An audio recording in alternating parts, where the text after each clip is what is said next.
Welcome back to me trying to get content out of fighting games, and today we are going to talk about Baiken again. And I made the Baiken guide, though it needs remastering because now that I've gotten in touch with the character again, their auto inaccuracy is there, and I think I can deliver a better job of explaining stuff. But at any rate, here we are, and this is a matchup sort of guide where I'm going to talk about all Baiken's matchups and the things that you can do to help you win and things that you should know and consider. So let's start with Soul. So the first thing you should need to know is that you actually can't really win round start against him. Or at least our main button for slash doesn't actually. Wait a minute. There we go. Fast slash is a little inconsistent at winning round start. If you delay it, it works. If you mash, he should be able to beat it. He was until now. I don't understand. But yeah, you cannot really win round start again, so in round start you're either going to chew or you're going to press 5k. It starts pressure and wins every single time. After that, if we go to there we go. I should remove that counter attack settings, stop pressing stuff. Overall, the range I want to be in is not 2S range, not fast slash range. It actually should be around just the outside of 2H, this over here. From this range, Soul cannot 6S you, even if he wants. So he has to kinda approach you. And if Soul is approaching you, then you have the stopping power of Far Slash and 2S. And if he isn't approaching you in this range, you wanna be throwing out Kabaris. Just a few of them. The problem with Kabaris, if you throw out too many Kabaris, you kinda become predictable and then Soul can kinda do a YOLO thing like this or like this and get in for free and you're screwed. So from over here, just toss a few Kabaris out. If he walks them, you know, start pressuring. The thing about pressuring with Kabari against Soul is you want to be using 6p or just walking most of the time because Far Slash is an 8 frame button, Kabari is -3, that means that if you don't have a 5 frame button, like one that she actually doesn't have, you know, the best thing is of course you can do this, I guess. So we always win, so just be careful, try to keep out, and just press buttons and chew. The other thing that you need to know about Soul is Soul players like to do auto front shit, and auto front shit usually isn't a true block string. As such, if you see moves like Bandit Bringer over here, you must always be ready to punish them with a parry. In fact, your most reliable anti-air will always be parry in cases of moves like that. So look out for that. The other thing that is Soul has a few block strings that also players overuse, basically. To go to make the dummy to vocal. So players like to do a bunch of stuff like fuck. I haven't played Soul in a while. They do stuff like this. That's fine. What you want to be looking for is this. If they do 2k, they can cancel into many things, but yeah, they're either not going to cancel at all, or they're going to do this. And if they're doing this, this is actually not a true box string. If you see 5k, start parrying. Usually that's one way to really bully a Soul player.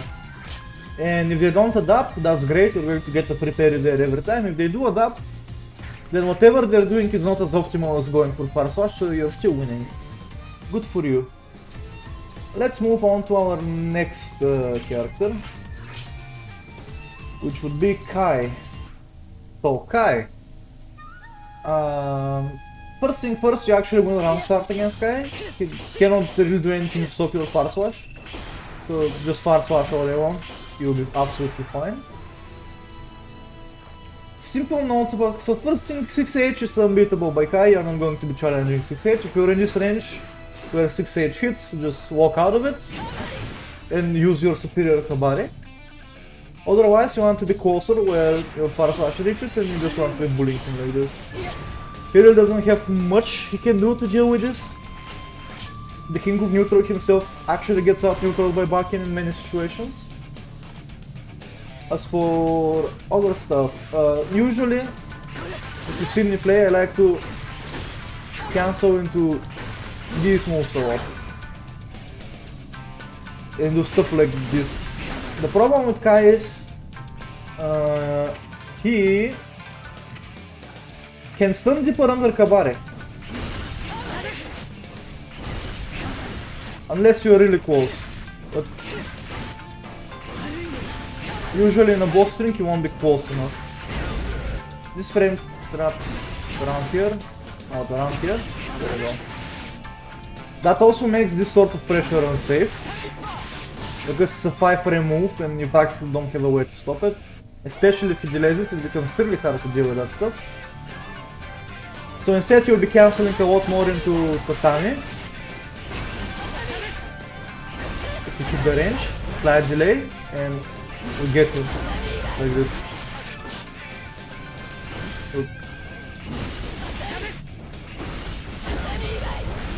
Oh, and my bad. I should have practiced this. But that's what you'll be going for. Usually Baiken wasn't actually able to punish Stun Dipper by Kai. However, that's no longer true after this patch. She actually has a pretty good punish. So right now, Kai does Stun Dipper. And you can do this combo. Which seems a little obvious, but back in the day this was impossible. You couldn't punish like that. If we go further away from him, even at peak range here, this should still combo. Oh, barely out of range. Is that forward? There we go. Oops, I missed my air dash. So punish Stun Dipper with this move. If it's at maximum range, you might need to do a little dashing. Just doing the dashing in general will make it more consistent. But with shock state, you might just not be able to punish. What else? About Kai, let's talk about fodder art. So this move, I've talked about this move in the Baiken guide. So if Kai does pressure and he does something like this, the problem is that you cannot 5-feed this. Unlike literally most characters, like 90% of the characters in the game, you cannot 5-feed this. So the most reliable answer against Fodarak will always be parry. The timing is a little tricky, but you're going to get used to it. And finally, Fireball Wars. So Kai tosses a lot of fireballs around, you really cannot do anything about them. But you can take care of the big one for sure. So if Kai is fireballing, just do your thing. When you see the big one, close the gas, use Tatami, and you're basically back in neutral. And that's pretty much all you need to know that's specific with Kai. The rest I'm pretty sure you can figure out on your own. Against Mei. So first of all, Far Slash is the goal in this matchup. Mei really has just no way of dealing with Far Slash. Far Slash is ridiculously good against her. The other thing she struggles to deal with is JS. If you control space, music might be a little too loud. If you're controlling space with JS, like, oh, why am I bad? There we go, like this. And just jumping a lot when you see her jump. You are going to smoke most of her approach options because JS is just that good. If you don't want to commit as much, JD, but JD is also a good variant. And the other thing about Mei's approach from the air is that because most of her buttons are active, and very active, parry is usually a decent answer as well if you see her press a button. If you don't see her press a button, then don't do anything. Now, something that Baiken struggles a little bit with is 5-feet stop dolphin, but in this situation, Baiken usually doesn't have a good answer. Make him backdash most of her attacks here. The one that will always work is 2H. And because Mei is a lightweight, you can even get a combo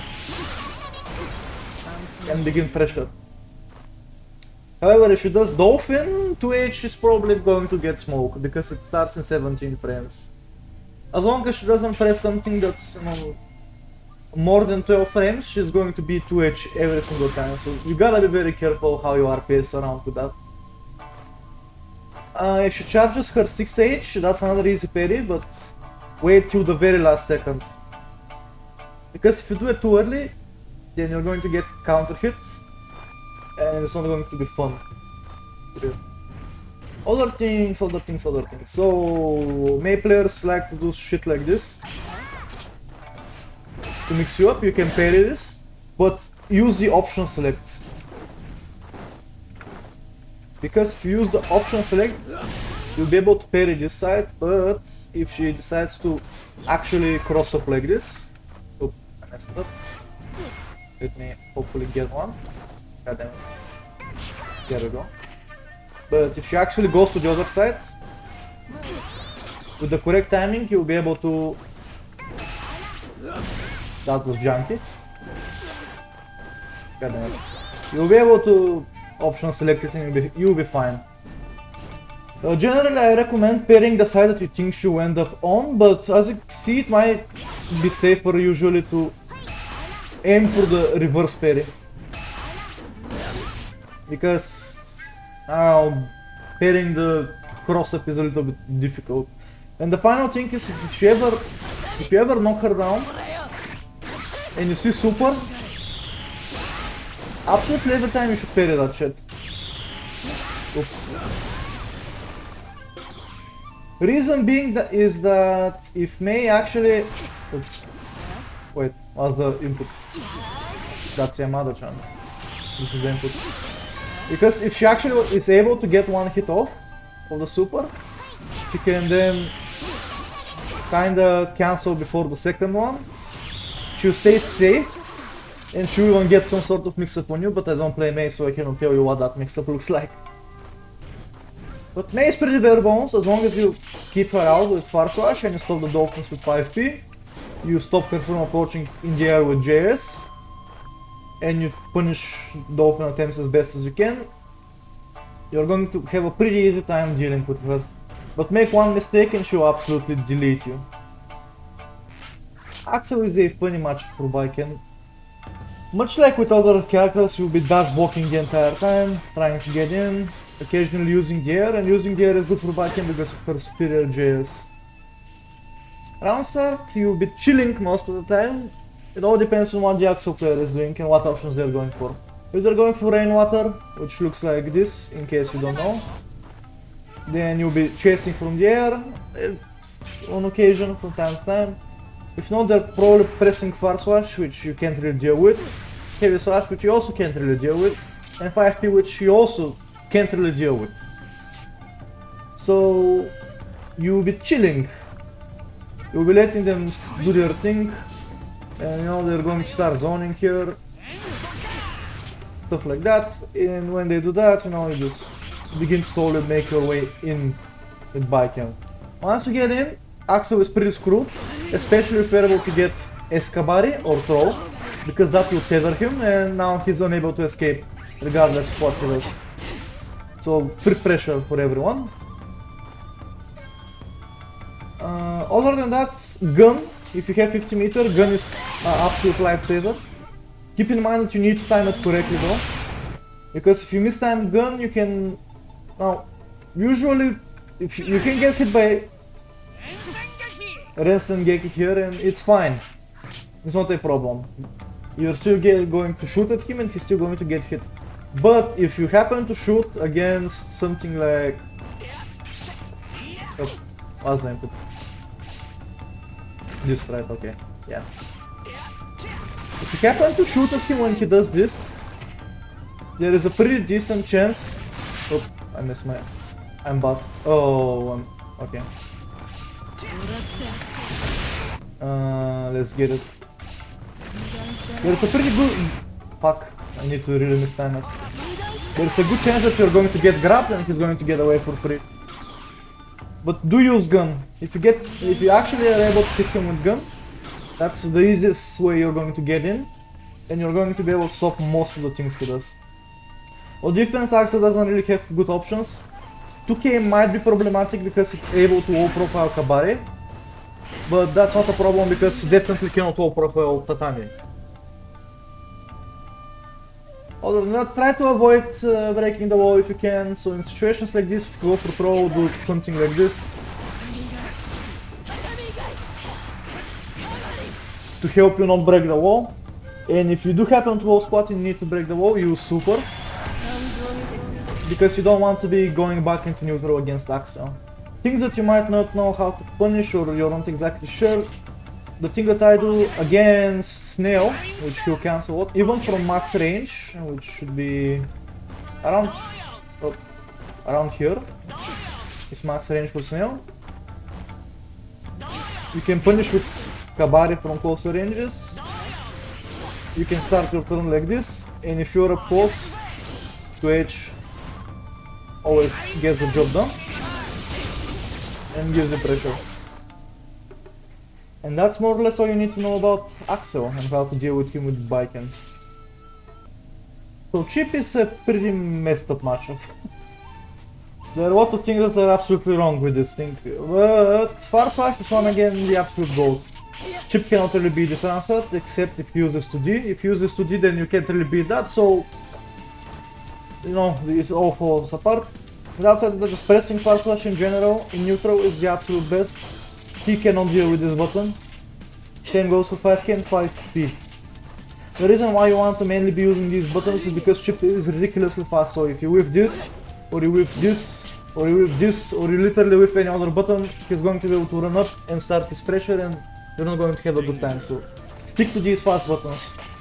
They're your best friends in neutral. Outside of that, as for ranges, you really don't care about where you stand, so as long as you can start pressure, that's absolutely fine. In the air, Chipp also struggles to deal with JS, but he has a lot of air mobility, so you might find it difficult to stop him from doing stuff. Other than that, so once again, Chipp players like to go for shit like this a lot. If you block this, do not press. Otherwise, always aim to get a parry option select. The reason being is this.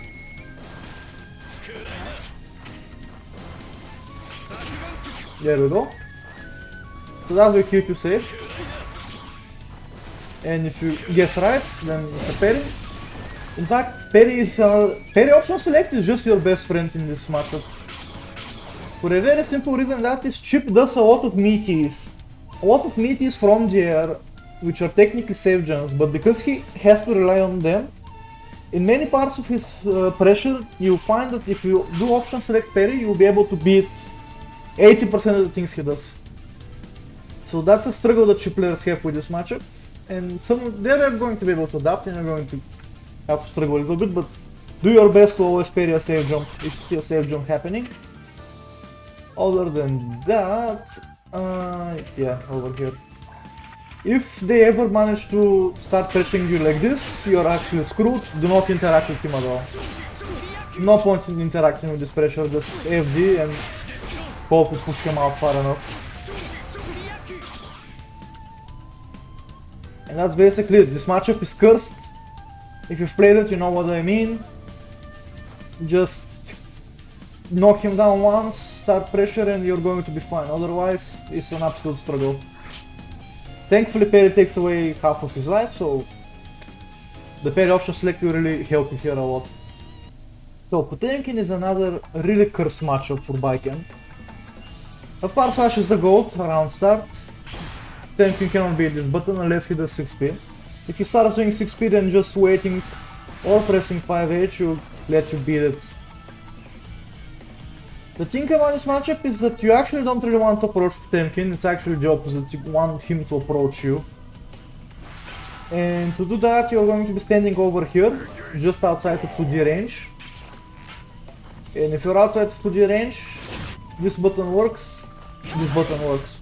If he whiffs anything, just run in, give him a couple of wall slashes, Kabari. It's very important to not overextend, because if you overextend, he's going to do Mega Fist. He's going to go over Kabari or whatever you pressed. You're going to get smoked. So make sure to not allow that to happen. If I... let me see... and that's, for the most part, that's basically it. You're just going to be zoning him out. If he gets hit and you get a knockdown, then you can get in and begin pressure and everything's fine. One of the best things about Baiken against Potemkin is actually parry, because parry allows you to do some sick shit. Starting with, if Potemkin actually manages to knock it down and go into Garuda, you can on reaction every single time parry that shit. And even if it doesn't actually give you a parry, it gives you this Faust stuff. This is extremely good because you take your turn back, you don't take chip damage, and there is no guessing game there. So always look out for Garuda, and if you're able to see it, react with a parry and you should be fine. Keep in mind that it might not always be a perfect meet, so sometimes slightly delaying your parry might be a good idea. Other than that, that's basically all for Potemkin. If he manages to get the Gunter Kai out, the way I deal with the shit usually is when I see it, I back away. I wait for him to do... wow, I messed up. I wait for him to do hammer fall, and gun there shuts him down. So back away, look for hammer fall or whatever he does to approach, and you're over here and stuff is relatively fine. The other thing you can do, which is a little cheeky, is if you can time it, in a situation like this, getting a parry is excellent. There is one problem though, and that is that if he just does hammer fall break, then you're absolutely fucked. And if he doesn't do hammer fall, then you're also absolutely fucked. So rely on the gun to get you out of that situation. As for things Potemkin players do... oh. Hammer fall is punishable by... oops. With 5k, 6k. So that's your goal to punish. Same for... oh, fuck. Same for Mega Fist. Though Mega Fist, if you have the reaction time, if you're looking for it, you are absolutely able to parry this on reaction. But you need to be looking for it. Otherwise, the same thing applies, just 5k. For more reliability, 5k. Though even that might not always give you a punish. Oops. As you can see. And that's basically all. Keep your distance, avoid tethering. I don't do that by the way, but avoid tethering, it might save you from some ridiculous damage, because as much as Baiken wants to be close, Potemkin also wants to be close, so not letting him get close is fine because you're superior over here. And that's basically, don't overextend, be very patient, poke with Farsash and Kabari, and always be on the lookout for any cheeky things that the Potemkin player might try to do. And remember to always parry Garuda. If you see Garuda, parry is your best answer. So we'll continue with the curse matchups, in this case it's Faust. And Faust is weird, to say the least. So Farsash, actually your entire neutral goes out of the window because he has incredible buttons that you just really cannot contest with Baiken unless you're up close. So forget about doing Kabari, forget about doing literally anything, you'll just be dash blocking, looking for whiff punishes. If they do Scalpel or 6H, you'll be looking for 6P or parry that stuff. And that's basically it. Up close is where things change. Up close you're finally able to contest Faust. From here Farsash is your best friend. 5k is your best friend because he can duck under Farsash. 5H is your best friend here. And the other thing is, forget about doing Kabari and forget about... just forget about Kabari in general. Because Faust can crawl under that shit, and because he can crawl under that shit, you really want to mainly focus your pressure on frame traps, staggers, and strike throw. Oops.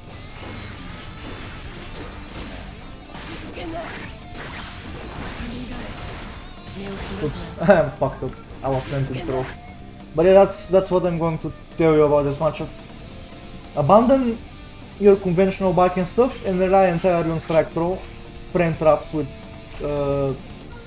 tatami, 5k, 6k, 5p, 6k. And if you ever go into close slash, either stagger or do this. Because he's going to Koro Wonder you and it's going to be horrible. Now, not always bleak though, because Baiken can actually beat Faust's most reliable round start with 6k for a beefy punish and big advantage from the very start of the round. Oops, I fucked it up.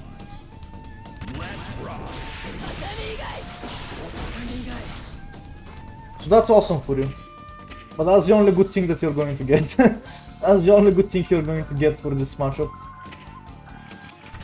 A gun is also your best friend. Whenever Faust tosses an item, whenever he jumps into the air, whenever he does anything that's remotely predictable, gun, get your round started, it's great.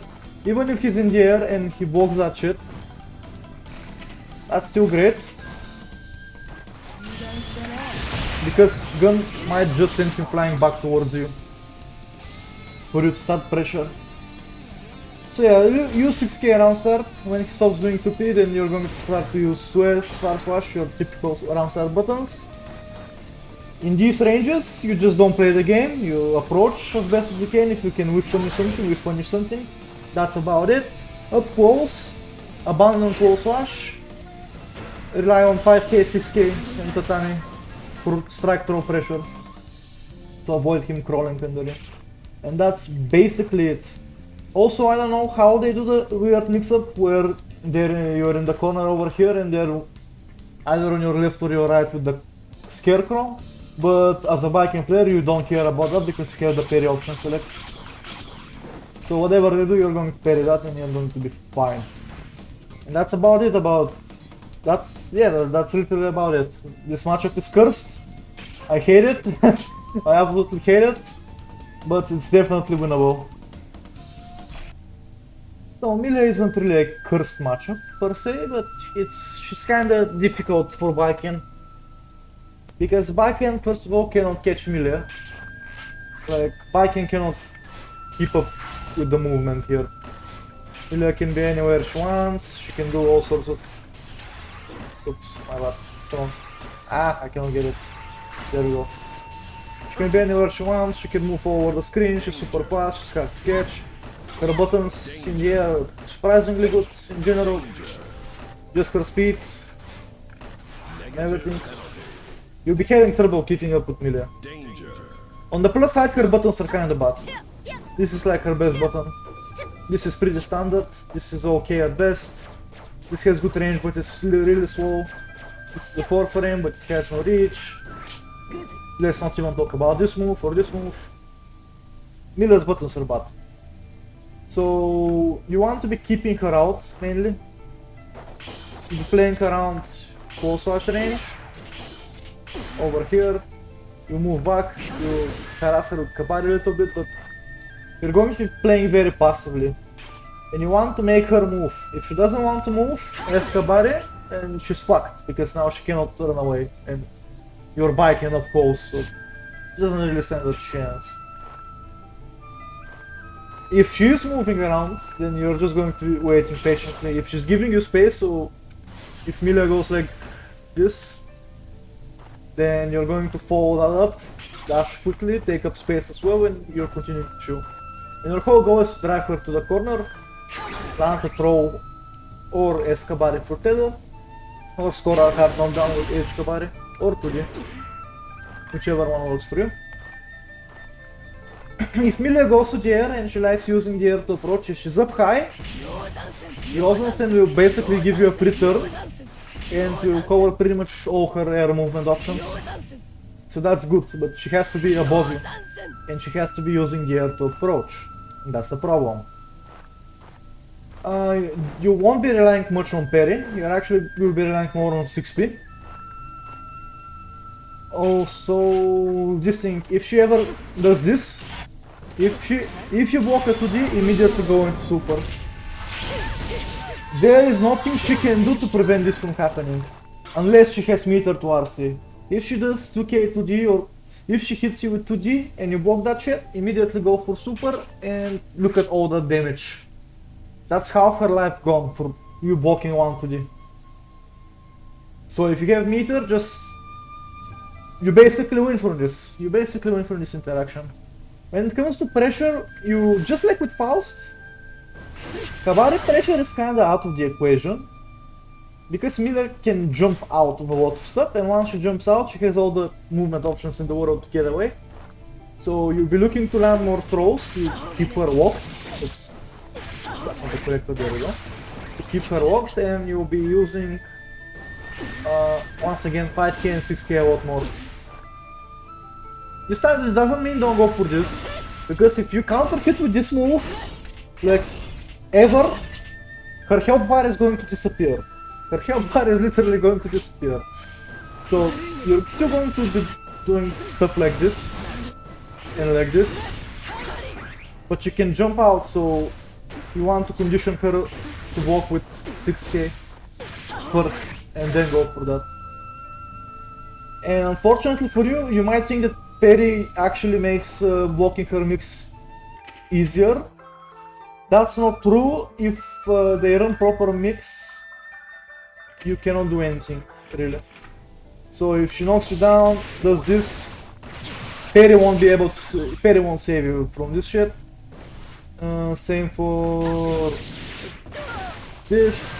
Parry is not going to save you from this. The only thing that parry might be able to save you from is if she does the whole option, which is this. You can parry this.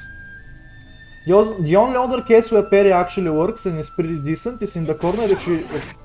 If Millia gets a throw, she can do this.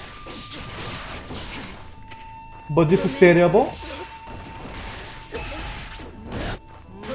She can also do this.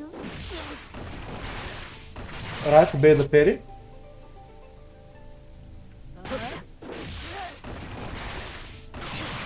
There we go. The problem with doing that is this is air throwable. And oh, I missed my origin, but from here you win.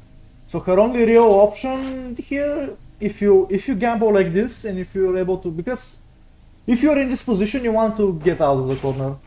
You want to let her break the wall and be free, basically. So it's a good idea to gamble here. And the only real thing that she can do to actually, avoid this is if she goes for a route like this. I messed it up. Let me try to get it. There we go. If she jumps up to bait, that's the only case where you're absolutely screwed. I guess not. Okay, so gamble here as much as you like. Here, air throw or parry, every single time. She cannot really do anything about it.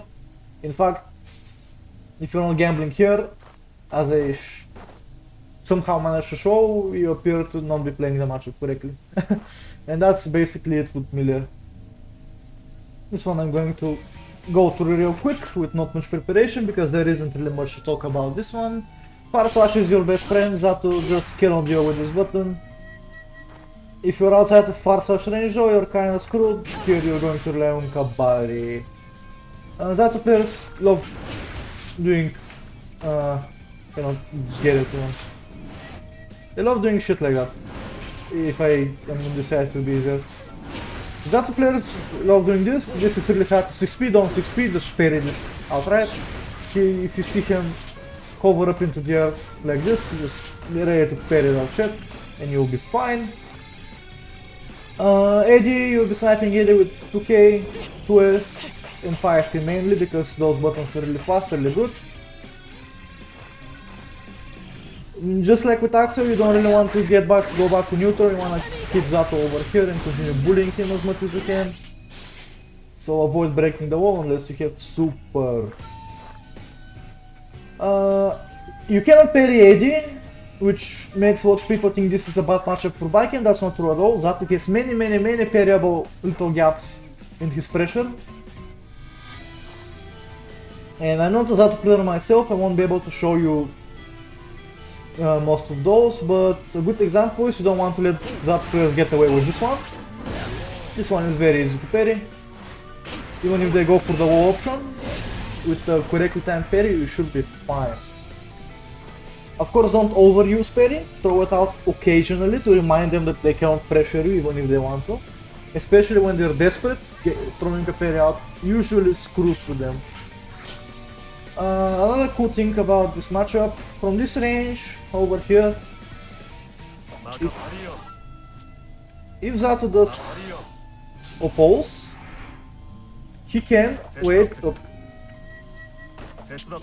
and do nothing. In which case you get this and you're kind of fine. Just wait, that's basically it. If you see Zato do oppose, just wait a little. And then throw this out. That was a little bit too much waiting, but it's fine. Oh, that's not... This, it should be fine. And the reason why we do this with Baiken is because this is actually a RPS. So if he does oppose, he wants to do this, right? That's what Zato players do, so... Oops, that's far away. Ah, I messed it up. I'm not a good Zato player. There we go. So Zato players like doing stuff like this. And you can get in with Kabari. In fact, if you do it, if the timing is just right, you're going to be able to sneak past AD and hit them with DH Kabari. That's excellent. Another thing is, regardless of what Zato is doing, even the god himself, AD, you know, pulse over here. Even AD, when opposing, is absolutely helpless against gun. If you have gun, Zato is screwed. So if you manage to save a 50 meter, as soon as Zato gets AD back, gun and AD is gone. And he's back at 0. So that's something that you'll be looking for, something that you will be doing. The final tip for this matchup is when you're able to knock out AD over and over again, either because you're hitting Zato when you're gambling with the aim at the pulse, because you're landing sick parries, because you're using gun, because you're doing all sorts of shit. He's going to be running out of AD a lot, and if he's running out of AD a lot, he'll be desperate to get him back, and something like this might happen. The thing is... Oh, I didn't record it. The thing is that this string is absolutely superable. So that's one thing that you're going to be doing, and from further away, if he's desperate to get AD, he might just do this roll, which happens to me a lot. If he does this roll, you can spot it, jump back, and 5H, and there is no way to save AD after this. If you do this, AD is basically dead again. So you run back in and you pressure Zato to death. And that's basically all that there is to this matchup. Back with some more curse matchups. In this case, it's Ram. So far slash round start, she really cannot contest this unless she does something risky. The only option that she can do here that will actually beat it reliably would be this. If she does this though, you can low profile with 2H and punish her anyway. So that's that. Outside of this range, over here you cannot really interact with her, she's super fast. These buttons are absolutely massive. Getting hit by MU, this is going to end up killing you. You're kinda screwed. In the air, however, this is really slow. It might be active, but it's really slow. And because it's so slow, this is your favorite button. If you see around doing jumping S, this is the easiest parry of your life. Oops. Easiest parry of your life, regardless of the distance. And she's really using it to control space. Rising JS will lose to your Rising JS on reaction. If you see her jump and you do this, if you're fast enough, and believe me, fast enough is not too fast in this case, you're going to counter hit her every single time and it's going to be incredible. Absolutely lovely. Once she starts her Rekka pressure, which I cannot do because I don't play around.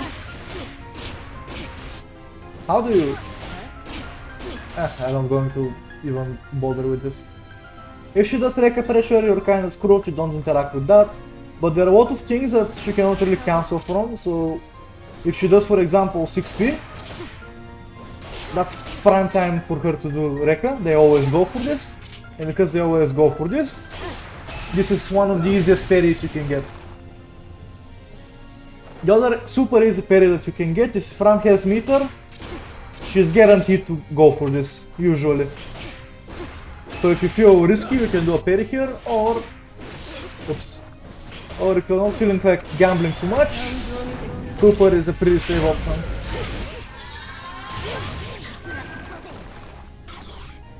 In pressure, I'm pretty screwed. She doesn't really have the buttons she needs to deal with Baiken. So Baiken kinda smokes her. But her super, Mortal Battle, is ridiculously strong. So you're going to be chilling a little bit more than usual. And if you're able to parry Mortal Battle, then you're pretty much winning. And that's basically all that there is with Ram. If she loves tossing swords a lot, consider throwing Kenjo out. If she likes to 6p a lot, consider baiting it with gun again, and that's pretty much it. Another good thing to know, this is really oppressive. Most characters cannot deal with this shit. You absolutely can, because parry is ridiculous. She was 2 kilometers above me, I parried her. That's pretty much all there is to this matchup. It's a bad matchup. It's a bad matchup for Baiken. I don't like this matchup. Ram players also don't like this matchup. No one likes this matchup. I wish you luck. These are the essential things that you need to know. The rest is just playing Ramlet Town in general. Good luck. Leo is a somewhat fun matchup. In this one, he cannot really deal with Power Slash, so we're going to be using Power Slash with Potemkin a lot. We're going to be using 2S a lot. We're going to be using Kabare a lot. Now, if he goes into stance, however, things will change. If he's into stance, I should have, yeah. If he ever gets into stance, your options are relatively limited. So over here, 2H is the only thing you have basically. Nothing helps here. He even turns around to do this. Tethering is pointless. You'll be looking for 2H to beat this. And that's that. Using parry is really good here because when Leo gets into backturn stance,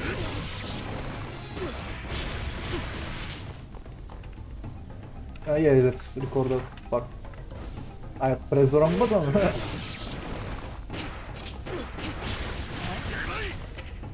So, parry is really good because it doesn't matter what he does. He's usually going to have to meet you. And if he's having to meet you, that means that regardless of which option he picks, your parry is always going to beat it. In other words, Leo will kinda want to not meet you and he'll kinda want to delay a little bit more or go to the side a little bit more, stuff like that. And if you're stopping him from doing his actual pressure, then the motherfucker is going to wait and he's going to get hit and he's not going to have a good time. Of course we can do something like this, which is somewhat optimal for stopping parry, but it's not going to work out in his favor. If you're going to be blocking, which you should be blocking, it's fucking Leo. When he starts running pressure on you. Most characters backdash backturn H.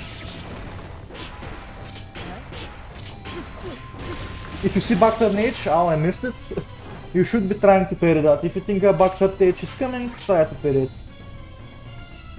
If Leo does fireball, which he will do, because it's good, the goal here is to, yeah, if you see it, come close, Tatami Gaishi, take your turn. Or not take your turn, but prevent him from taking your turn.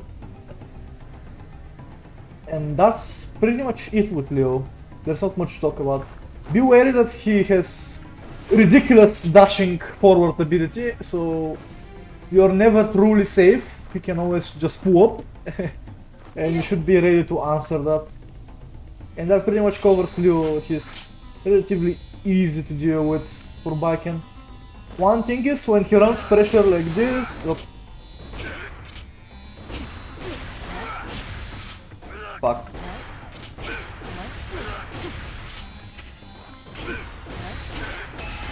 Most of this is parryable. Most of this is usually parryable.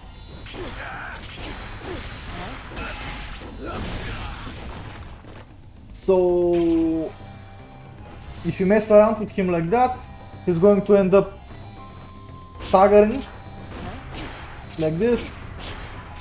Or what he could also end up doing is this, which he will do usually just because. But if he does this, then his pressure is kinda over and he cannot take his turn back and you're just having fun at that point. And that's basically it. There is not anything else that you should know about Leo, in my opinion. This matchup is pretty fun actually. So the thing with Nago is, unlike most characters, you can actually challenge him round start. Baiken is one of the few characters that can reliably beat him even round start. Thanks to Faust, which beats most of his good options. So he's going to rely on 5k. When he does 5k, 6p, walk back, 5k, 5k him back, absolutely works. H-VS works. So you'll be cycling between Faust, H-VS, 5k and 6p. This will be your main round start. Actually, you know what? Screw 5k, there's 6p and this. These are the three options that you'll be going to reward. The other one, obviously the most reliable option against Nago, is to simply wait. Walk back a little bit, wait. That's good. You can also dash block. Getting close to Nago makes it harder for him to play because the dynamic of this matchup is over here, Nago is basically winning. You really don't have anything with which to deal with this bullshit. But over here you are winning. Because he doesn't really have anything with which to deal with this shit.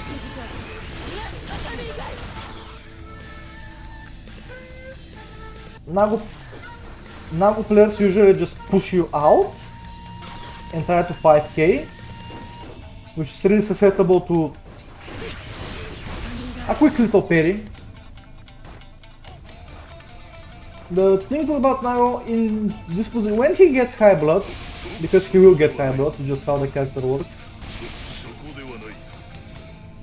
Over here, you want him to start doing this. Because Baiken has 2H, which is incredible with punishing. So when he has high blood and he's zoning you out, with Baiken you want to be jumping a little bit more, taking up space. And you just want to threaten him, you don't want to exactly get into the range of his 2H. You want to be standing over here, you want to be jumping and occasionally going in. And if you're doing that enough, Nago is going to start 2Hing. And when Nago starts 2Hing, that's the easiest punish you ever see. And from this position you win. Nago really cannot do anything about this. Like, Nago is absolutely screwed here. You can just move pressure over and over on him and he's fucked. The same also applies to you though. If Nago is over here... Oops, my bad. Let me get some blood. If he's over here and he's doing his thing, you really cannot deal with this as well. So it's mutual. The most important tip against Nago would be do not wall break unless you have super, because if you go back into neutral, you're going to be a little bit further away, so over here, and at that point you cannot do anything about H-VS. He wins round start, you're screwed. He just gets to get in on you for free. The other thing that you should probably consider is... Yeah, I should have recorded that. If you ever block Beyblade, 5p is usually your best answer. It's going to lose to highly committal stuff to that, like that, but highly committal stuff like that will lose to any butter or just chilling in general. So you want to answer with 5p when you block Beyblade. And that's pretty much it. You're not really going to be parrying Nago. He's a strike throw character, so obviously parry covers his main option. But getting counter hit means you're dead, and you don't want to be dead. If he is a clone happy Nago, this deletes him, this also deletes him. So we're going to be punishing with that. If Nago takes up to the air, he's outmaneuvered there, JS beats everything he can do. So for the most part you'll be playing grounded, you'll be chilling a lot, you'll be dash blocking a little bit, and your end goal is to be over here. However you manage to do that, it doesn't matter. If you're over here, Nago loses. Nago really cannot deal with Baiken up close. But if you're not in that position, then you're going to be chilling. And that's pretty much it. There aren't really many specific tips or tricks that I can give you, something that's really Baiken specific that only she can do. Just experiment a little bit more, and that's just the basic game plan that you're going to be following here. Giovanna. So another one of the matchups that I like, but it really depends on the Geo player. Some Geo players are really cancerous to play against with Baiken. Other players are relatively fun. So round start, Faust can beat absolutely everything, but Geo players don't really press round start. A good Geo player won't press round start, instead they'll just walk back, 5H, walk back, get in. And if you're doing those sorts of delayed options, you'll be looking for 5H round start. So best round starts, Faust, waiting, and 5H. Those are your go-tos. In neutral, you're going to be pressing Faust if you think Giovanna, if you want to whiff punish or counter poke Geo. If you want to keep her out and you think she's going to dash, you're going to be pressing 5P. Geo's pressure relies a lot on strike throw and most importantly a lot on safe jumps. So, walk. Okay, let's go to the corner then. Messed it up. I messed it up again. I messed it up. Okay. Oh my god, I cannot do a single save jump. I hate myself. There we go. Let's do the easy one. So, because she relies a lot on save jumps, parry here is your best friend. If you know when Giovanna can get a safe jump, you're going to be doing parry. To stay even safer, you're going to be using the parry option switch that I talked about in the Baiken primer. The one that lets you absolutely deny safe jumps. And that will help you a lot in the matchup. Giovanna relies on a lot of strings like this. This is her main form of pressure. You can absolutely parry some stuff here if she frame traps. You can absolutely parry these things, but in general I think the correct thing to actually do against Geo is to FG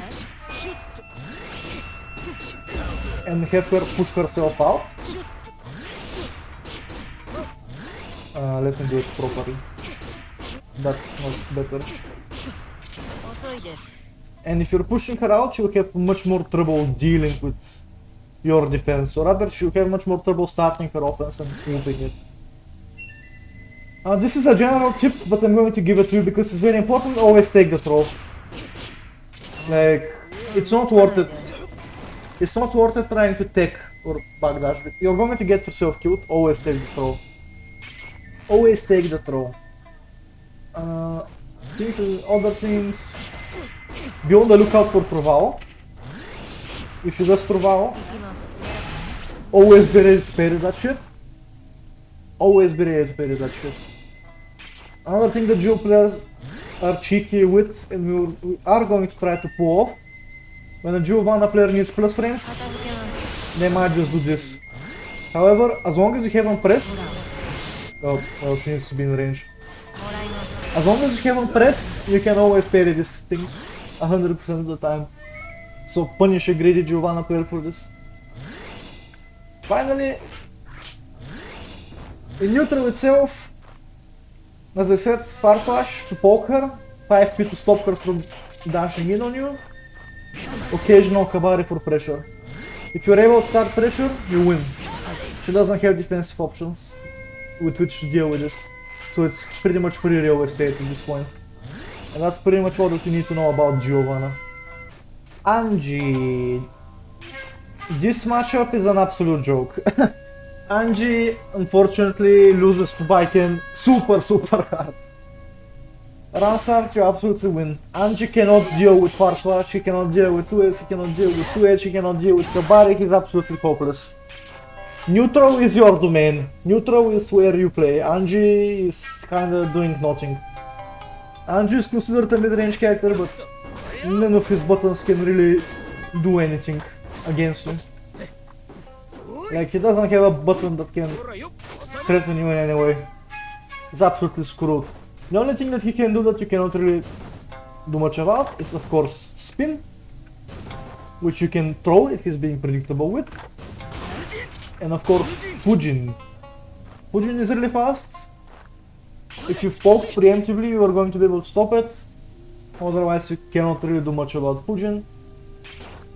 The thing is, off of Fujin, like, he has a bunch of options. This one you can deal with. This one you can deal with. Nagika is no problem. The one that you kinda have to adapt, that you cannot do anything about really, and you have to change your playstyle, is Shin. If he does Shin, the best you have is Rising JS on reaction.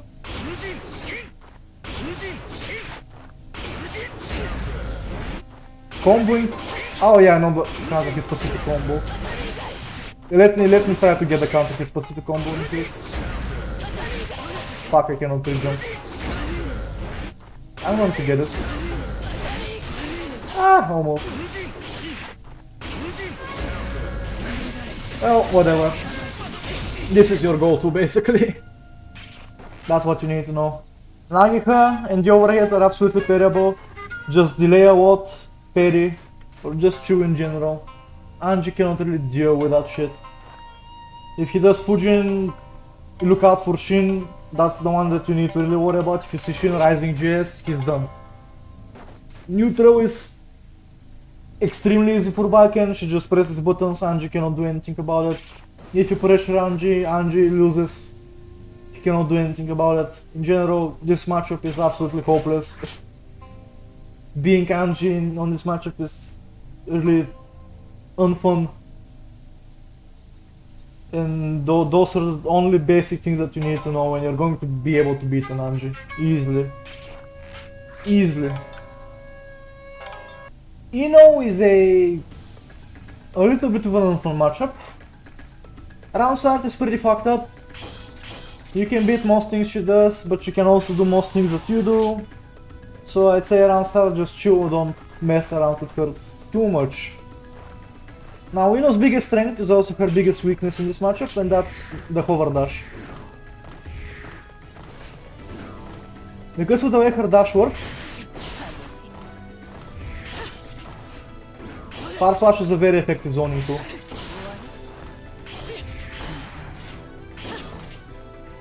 She really has trouble getting around this button. You're going to be using it a lot. If Ino does note, this is where things get kinda tricky. And that. So you might be tempted to tatami this shit. Ino can get right over it. So you don't really deal with note. If she does note, I recommend going for Kabari. But keep in mind that this option is extremely dangerous. Because if she doesn't do what I just showed you and she does something like... Fuck, I messed it up. If she does something like this and catches you off guard, you're going to get counter hit and you're not going to be having a good time.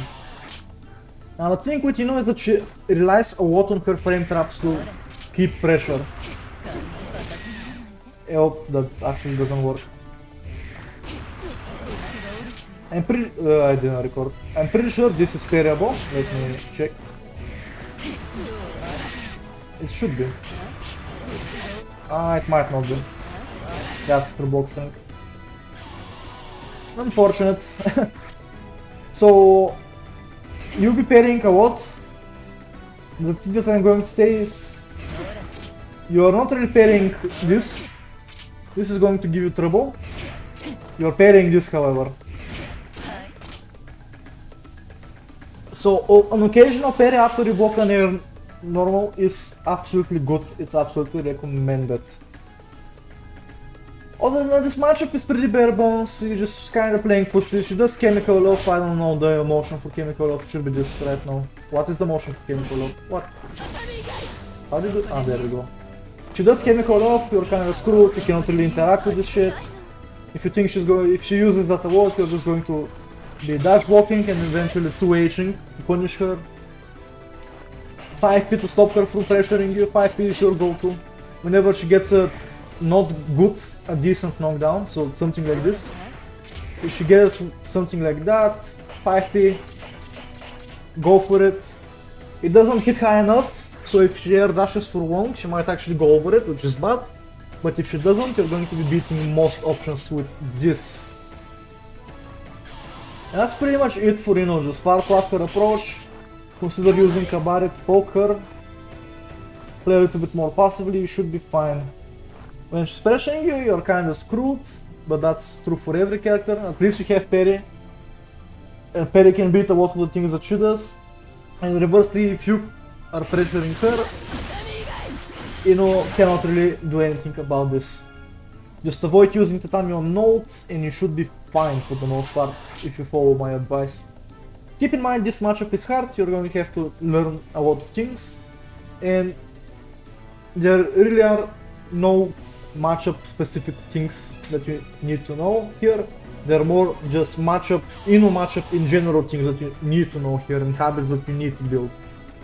So you're going to get good at this matchup with experience, not with knowledge, if that makes sense. You're seeing Baiken on screen? No, we're not doing Baiken. We're actually not doing Baiken. So, funny things. I don't know DLC, so I'm sorry I cannot give you practical examples, but I'm going to talk about the DLC characters that I don't own anyway.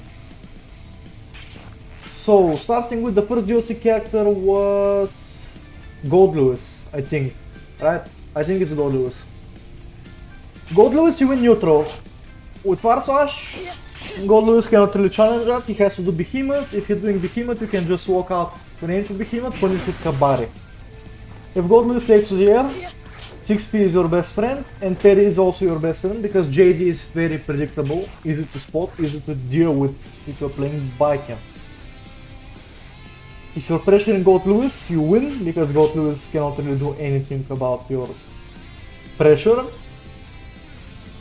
If he's pressuring you, play it as safe as you can, just AFG, block and all. But if you get the chance to, try to parry a Behemoth. Even if you don't get a true parry, getting a false parry prevents the chip damage and allows you to take your turn back, which makes life much easier against Goldlewis. If he does drone, the only thing that you can do in that case is gun. If you don't have gun, you're screwed. I'm sorry. It's just how it is. And that's pretty much all about the Goldlewis matchup. Next they released Jako. Jako, it's another funky matchup. The most important thing is if she does 2D, you do parry. That's just the rule. Because she's going to do minion shoot, and if she does minion shoot, you're going to parry it, and she's going to cry. And if you parry minion shoot, she'll stop doing minion shoot, and if she stops doing minion shoot, then 2D is -11, or I don't know, it was around there, it was super minus, you'll be having a great time punishing that move. So, good for you. For dealing with minions, against Jako you'll be doing 6p mainly. That will be your go-to option. Gun will delete all minions, usually by hitting Jako, not them. And that's pretty much it. You're just going to be trying to get in, you're going to be trying to pressure her. Landing a throw or Escabari is really good because Jako up close, she cannot really do anything about Baiken, so if you can land Escabari, she's honestly pretty fucked, and you'll be having a good time. Happy Chaos is an awful matchup. I don't like playing Happy Chaos. If he's zoning you, FG, or rather flick FG, just block, and slowly make your way in. You want to gamble around start as much as you can against him. He relies on a lot of turbo strings, so you really cannot parry much that he does. But if you can get Escabari, then he's pretty screwed. So once again, just do your best to win neutral. You're going to be pressing fast slash, you're going to be using Kabari, you're going to be using 2H a lot. And once you get in, you're going to be having a pretty good time. Once again, avoid breaking the wall. You don't want to return to neutral against Chaos, you want to always keep him locked and pressured. Now the characters that I do have, Baiken. The Baiken mirror is interesting. Farslash is your best friend round start. Chilling is your best friend otherwise.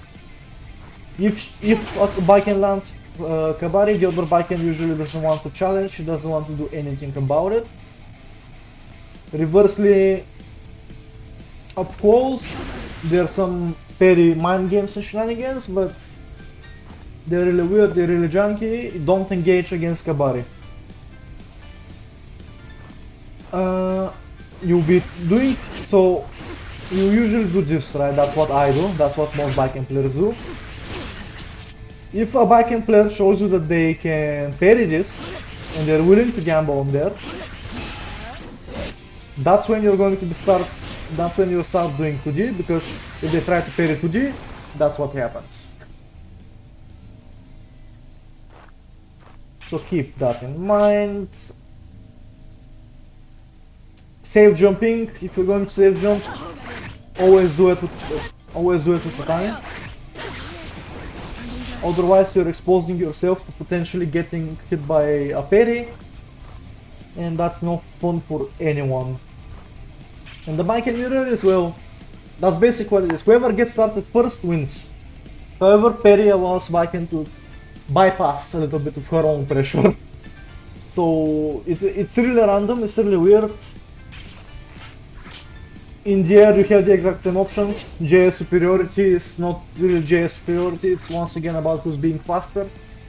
You want to play this matchup more reactively as opposed to proactively, that's what I've noticed. If you're playing reactively against another Baiken, you have a little bit of a better chance. Tatami, unless you're doing it from up here, fuck. Tatami is kinda bad, because Baiken can just Kabari through your Tatami. So you're going to be doing Tatami on occasion, like this, but you're mainly poking with Kabari and you're looking to start your own pressure before they can start their pressure. Whoever overextends and plays more aggressively usually loses this matchup. Testament is a funny matchup for Baiken. Why the hell am I stained? I did not ask for this. Please, please no stain, thank you. So this matchup is weird. Round start, Farslash is once again your best friend, but Testament has pretty reliable ways of dealing with that. So don't mess around too much with them on round start. Testament's goal is to push you to the corner, as I've talked about multiple times. So your goal would be to not allow them to do that and stay a little bit closer and approach slowly and threaten them. You don't really have the tools you need to deal with Farslash. If you're being predictable, a 6P would do a good job. That's pretty much it. You don't have anything to deal with this. You can Tatami Fireball, but it's not worth it. Don't do that. You're just going to slowly be making your way in against Testament. Something that's really important that you should know is Testament players like myself rely a lot on 2K2G, but there is actually a gap there. 2K2G is parryable, so you can make their life living hell if you start parrying that thing. The other option that you should know how to punish, because they're going to go a lot for that, if they catch you in this situation, expect to get hit by one of these. This is parryable. Baiken is one of the two characters who can actually deal with this. I missed time the parry.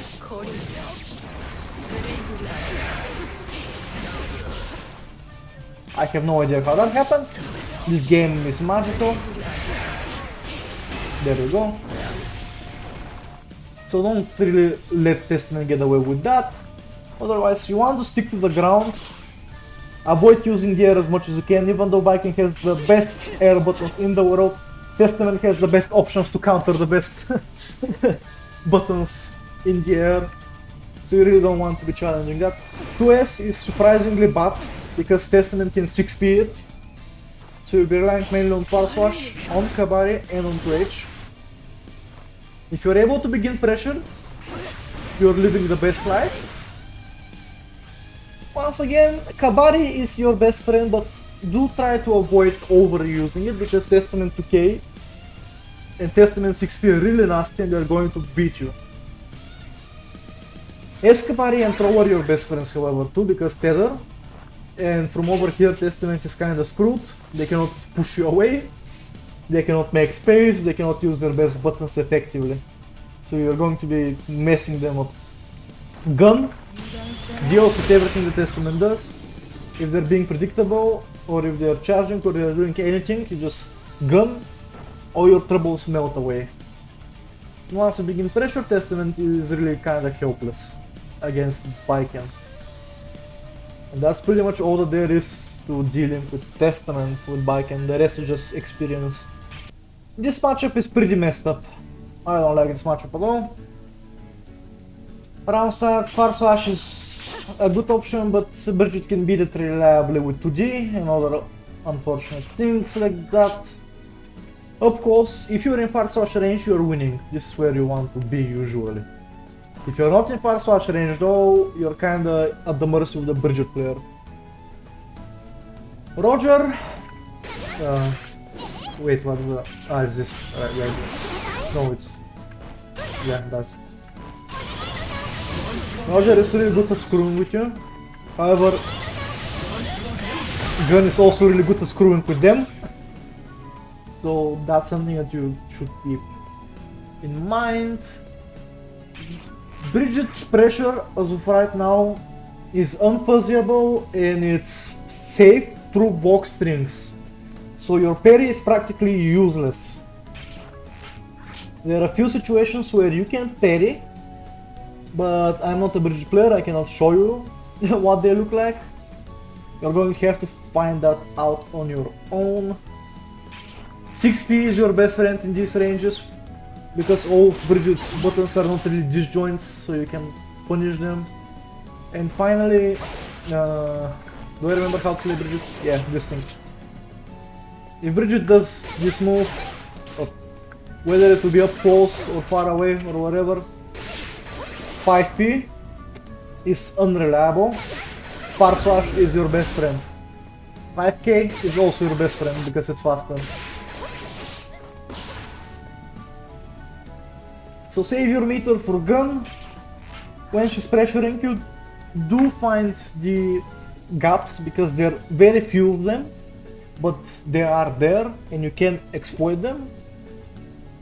Once again, I'm not a Bridget player, I haven't played this matchup nearly enough with Baiken to be able to tell you and show you. If you're here, you're winning. If you're not there, you're not winning. GeForce experience, lovely. If you're here, you're also winning. If you're not there, you're having a little bit of trouble. Kabari is really good. Bridget cannot really deal with this move. However, she has just as much range as Kabari does. So you have to be quick and you have to be unpredictable because you're going to get smacked and you're going to be having a good time. Luckily for you, Bridget does wall damage. You on the other hand do a shit ton of damage because you're Baiken. So if you guess correctly, you are probably going to be winning. Against this move, your best hope is to react and you can get a punish like that. So don't forget about it. Always be ready to mash out on it and you should be fine. In the air, Bridget cannot really deal with JS. No characters really can deal with JS. So meeting her air to air is a good idea. And if Bridget does this, I hate this move, but luckily for you, you have the parry option select, so you should be able to beat it reliably. And that covers all characters in Guilty Gear. I thought this would take less. I thought I'll be able to do it in 40 minutes. I was wrong. Hope this helped you in any way, shape or form. And I wish you luck in your future endeavors. Goodbye from me for now.